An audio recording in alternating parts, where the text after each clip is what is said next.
हरे कृष्णा। मैं राधा कृष्ण दास आपका हार्दिक स्वागत करता हूं। आज हम पाप मोचनी एकादशी के बारे में चर्चा करेंगे। हर हिंदू पंचांग के अनुसार हर मास के कृष्ण पक्ष और शुक्ल पक्ष में आने वाली 11वीं तिथि में एकादशी मनाई जाती है। चैत्र मास के कृष्ण पक्ष के एकादशी को पाप मोचनी एकादशी कहते हैं। पाप मोचनी एकादशी यानी नाम से ही स्पष्ट है, पापों का नाश करने वाली और पापों का क्षय करने वाली। धर्मराज युधिष्ठिर भगवान श्री कृष्ण से पूछते हैं, हे जनार्दन, चैत्र मास के कृष्ण पक्ष में आने वाली एकादशी का क्या नाम है और इसका क्या विधान है, कृपा करके मुझसे कहिए। भगवान श्री कृष्ण कहते हैं, चैत्र मास के कृष्ण पक्ष में आने वाली एकादशी को पाप मोचनी एकादशी कहते हैं। इस व्रत को करने से मनुष्य के सभी पाप नष्ट हो जाते हैं। ये व्रतों में सबसे उत्तम व्रत है। इस व्रत के कथा का श्रवण और पठन करने से मनुष्य को मोक्ष की प्राप्ति होती है। एक समय की बात है, देव ऋषि नारद ब्रह्मा जी से कहने लगे, हे परमपिता, मुझे चैत्र मास के कृष्ण पक्ष के एकादशी का विधान कहिए। इस पर ब्रह्मा जी बोले, हे नारद, चैत्र मास के कृष्ण पक्ष के एकादशी को पाप मोचनी एकादशी कहते हैं। इस दिन भगवान विष्णु की पूजा की जाती है। इस कथा के अनुसार प्राचीन काल में चित्ररथ नामक एक रमणीक वन था। देवराज उस वन में देवराज इंद्र अपने गंधर्व कन्याओं, अप्सराओं और देवताओं के साथ स्वच्छंद विहार करते थे।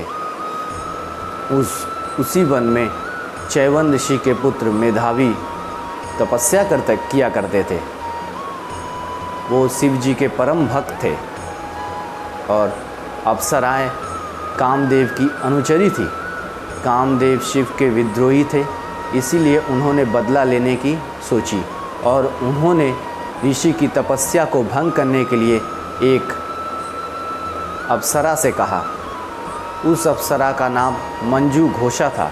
मंजू घोषा ने ऋषि की तपस्या भंग करने के लिए अपने नित्य कला और हाव भाव से ऋषि की तपस्या को भंग कर दिया और ऋषि मंजू घोषा को देखते ही उनके प्रेम में पड़ गए और वो धीरे धीरे जगह जगह घूमने लगे। उन्हें रात और दिन का भी ध्यान न था। ऐसे करते हुए कुछ दिन पश्चात जब मंजू घोषा ने स्वर्गलोक जाने की अनुमति मांगी, तब ऋषि को ध्यान आया और आत्मज्ञान हुआ कि मुझे रसातल में पहुंचाने वाली और कोई नहीं, ये मंजू घोषा अप्सरा ही है। और ऋषि ने इस पर क्रोधित होकर उसे पिशाचिनी होने का श्राप दे डाला।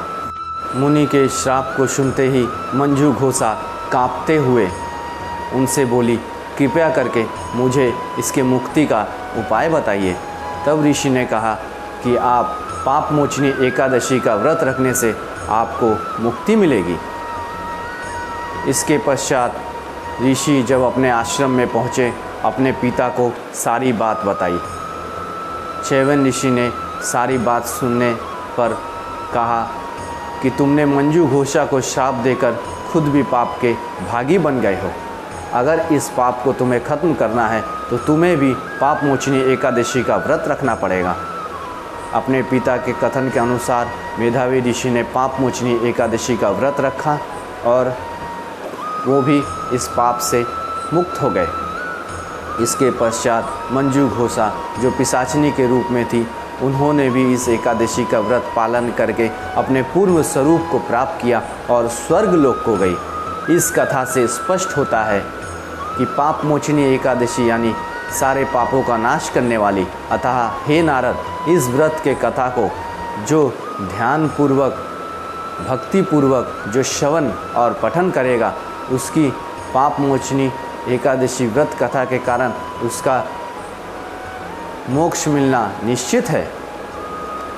इसके पश्चात भगवान श्री कृष्ण कहते हैं कि इस व्रत के कथा को जो श्रवण करेगा और पठन करेगा, इससे उसे 1000 गौदान का फल प्राप्त होगा। इस व्रत को रखने से मनुष्य को बड़े से बड़े पातक से भी मुक्ति मिल जाती है।